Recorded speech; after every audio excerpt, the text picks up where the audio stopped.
Atualmente, a Bitcoin voltou a ser um dos tópicos mais comentados da internet. Então, decidi ler um livro sobre o assunto e compartilhar com vocês. Enquanto eu pesquisava, vi que um dos livros mais comentados era A Internet do Dinheiro, escrito por Andreas Antonopoulos. Então, eu decidi começar por ele. A verdade é que depois de ler esse livro, eu simplesmente me apaixonei pelas oportunidades que essa tecnologia vai trazer, especialmente no campo das finanças. Além disso, devo admitir que Andreas é um dos autores com mais conhecimento que já li. Não apenas em relação ao Bitcoin, mas também em economia e finanças. Antes de tudo, pode ser que alguns de vocês já tenham investido em Bitcoin ou ouvido dizer que ela pode ter um preço extremamente alto em um dia e extremamente baixo no dia seguinte. O autor diz que você deve ignorar o preço, ignorar o Bitcoin enquanto moeda e entender a tecnologia Bitcoin. Se destruirmos uma moeda, criaremos outra. O autor também acha que é uma péssima ideia ver o Bitcoin como um investimento, devido à sua natureza altamente especulativa e volátil. No momento, o melhor investimento que você pode fazer é educar-se sobre essa tecnologia, porque ela vai mudar o mundo e quem entender sobre o assunto irá se beneficiar. Agora, o que é Bitcoin? Muitas pessoas pensam que o Bitcoin é uma moeda digital, mas ela é muito mais do que isso. Dizer que Bitcoin é uma moeda digital é como dizer que e-mail e internet são a mesma coisa. Moeda é apenas a sua primeira função. Quando as pessoas chamam a Bitcoin de moeda digital, elas estão deixando passar a ideia mais importante. O euro é uma moeda digital, o dólar é uma moeda digital. Quando você paga seu almoço com cartão de crédito, você está usando moeda digital. Se já estamos usando moeda digital, então para que serve o Bitcoin e o que a torna tão especial? A diferença fundamental é que no sistema financeiro atual as transações são controladas por organizações centralizadas, enquanto no mundo da Bitcoin elas não são. A Bitcoin possui uma rede descentralizada. Não é propriedade de ninguém e não é controlada por ninguém. Na Bitcoin, as transações são peer-to-peer, ou seja, de pessoa para pessoa. Enquanto no sistema atual é pessoa, para mais uma empresa e só então para a pessoa, novamente. A digitalização começou como um sonho do governo, para que um dia eles pudessem controlar todas as transações financeiras de cada ser humano no planeta. E olha ao seu redor, eles estão conseguindo. O dinheiro está saindo de circulação. Os países escandinavos estão operando quase sem dinheiro de papel. As crianças nascidas hoje não saberão o que é papel moeda. Agora, por um momento, imagine que não há dinheiro de papel. Você vai a um restaurante, mas o seu banco não libera o pagamento porque você fez uma declaração contra o sistema político ou porque você frequentou o evento político errado e o banco congelou sua conta. É um controle total. E já aconteceu em países como Grécia, Argentina e Brasil. A digitalização é inevitável, e se for assim, não faz sentido usar um sistema digital que seja livre de controle. Com a Bitcoin, você não precisa de um banco porque você se torna o banco. Ninguém controla seu dinheiro, exceto você. Sem altas taxas, e você pode transferir dinheiro em minutos para qualquer lugar do mundo. O único problema é que ainda estamos no estágio inicial e a infraestrutura ainda não está pronta para o uso em massa. Se você quiser entender em que estágio estamos com a Bitcoin, imagine-se como uma pessoa que está tentando entender a internet na década de 90. Oh, that's That little right. mark with the A and then the ring around it. At. See, that's what I said.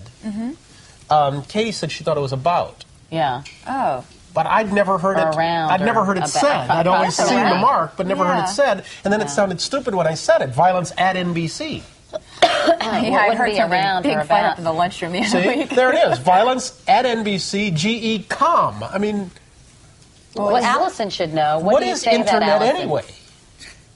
Internet is that Massive computer right, network. the one that's becoming really big now. What do you mean? That's big. Wait, how does one? What do you write to it like mail? No, a lot of people use it and communicate. I guess they can communicate with NBC writers and producers. Allison, can you explain what internet is? Este é o estágio exato em que estamos no nosso entendimento sobre a Bitcoin. Hoje há apenas 1 bilhão de pessoas em todo o mundo que têm acesso ao serviço bancário. Os 6,5 bilhões restantes não têm conta bancária ou qualquer tipo de conexão com um banco. A Bitcoin pretende conectar esses 6,5 bilhões de pessoas ao mundo das finanças. O Bitcoin é o dinheiro do povo. Você pode imaginar o que acontece quando você conecta 6,5 bilhões de pessoas a uma economia global sem barreiras? É verdadeiramente revolucionário. Hoje, muitas pessoas trabalham no exterior e enviam dinheiro para casa para sustentar suas famílias. Mas, para isso, precisam utilizar plataformas de transferência de pagamentos, como o Western Union, que cobram taxas muito altas. Imagine o que acontece quando um dos imigrantes descobre que pode fazer a mesma coisa com a Bitcoin. Não por uma taxa de 30%, não por 10%, nem por 5%, mas por 5 centavos. Não é uma porcentagem, é uma taxa fixa. Se você pensa em abrir uma empresa em um ambiente internacional, uma das primeiras barreiras para se tornar uma empresa global é o recebimento dos pagamentos. A internet nos permitiu criar produtos digitais e vendê-los em todo o mundo. Mas como ser pago? A Bitcoin resolve esse problema. Ela nos permite receber pagamentos de qualquer lugar do mundo. Hoje temos empresas de processamento, como a Stripe, que cobra taxas para poder receber o pagamento. Mas, com a Bitcoin, você não precisa mais de uma empresa de processamento. Pelo menos a cada 30 ou 40 anos, as coisas que se acomodaram precisam ser rompidas. Porque, conforme elas se acomodam, o poder se acumula e se torna centralizado. E com o poder centralizado, a corrupção acontece. Hoje, a geopolítica está afetando seriamente as finanças porque a combinação de Estado e dinheiro produz resultados tóxicos e cria prisões financeiras. No fim das contas, são os cidadãos simples que sofrem nessas prisões. A arquitetura da Bitcoin nos dá uma nova maneira de organizar o mundo. Exatamente da mesma forma que a internet simplificou o acesso à comunicação. Hoje em dia, você pode ver muitas notícias dizendo que a Bitcoin é usada por terroristas, traficantes de drogas, criminosos e pela indústria da pornografia. Se você olhar para a história, verá que eles diziam as mesmas coisas sobre a internet no início dos anos 90. A maioria das invenções e tecnologias é usada inicialmente por criminosos. E a razão é que os criminosos estão operando em um ambiente muito arriscado e estão dispostos a tentar todas as tecnologias possíveis para sobreviver. Para eles, o risco de experimentar novas tecnologias não é nada em comparação com suas atividades criminosas. E as indústrias que não gostam de novas invenções usam esse fato para assustar as pessoas para evitar que as usem. Você acha que todos ficaram felizes quando a eletricidade foi inventada? Disseram que era perigoso, que ia colocar fogo na sua casa. Disseram que só loucos usariam. Quando o carro foi inventado, disseram que ele era uma máquina nojenta, suja e barulhenta.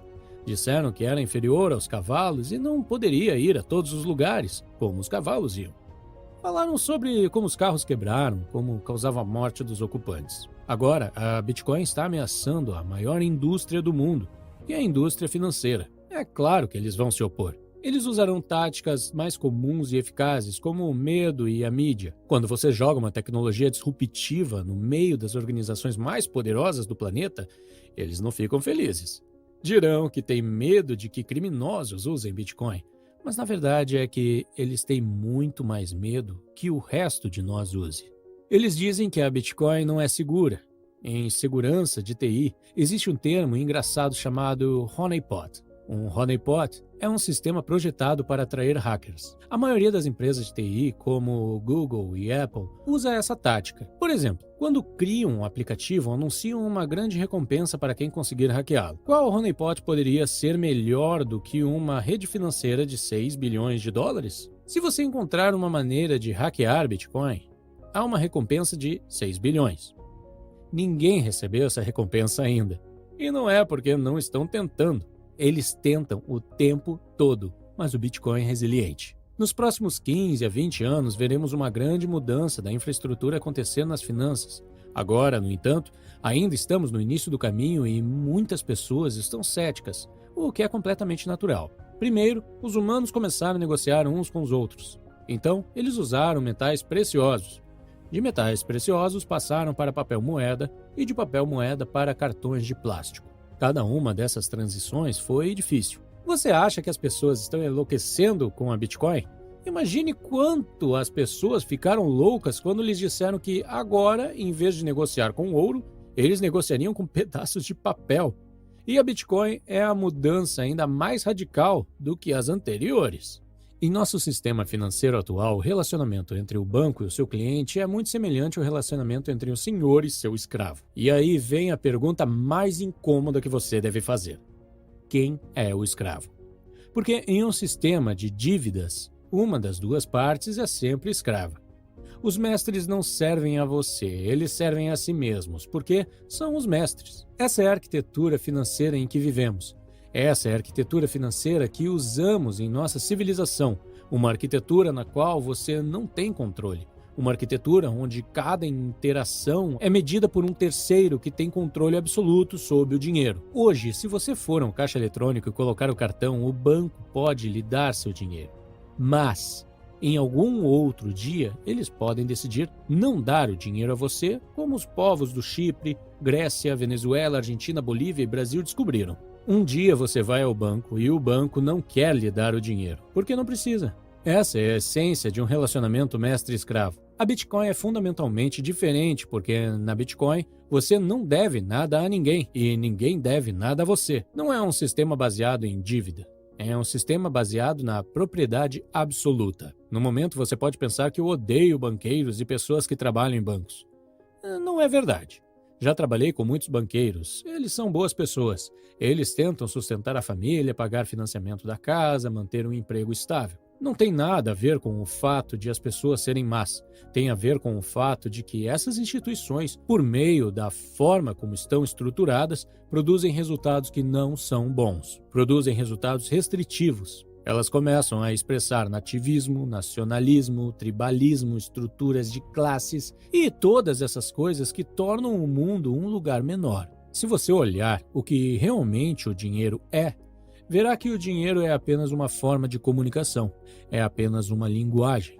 O dinheiro em si não tem valor. O verdadeiro valor é o seu tempo e o seu trabalho. O dinheiro é apenas uma linguagem que você usa para traduzir os seus verdadeiros valores em uma linguagem comum. Se dinheiro é uma linguagem, então não seria melhor usar uma linguagem que não seja controlada por ninguém? Não seria melhor usar uma linguagem que não seja restrita por fronteiras, religião, raça e políticos?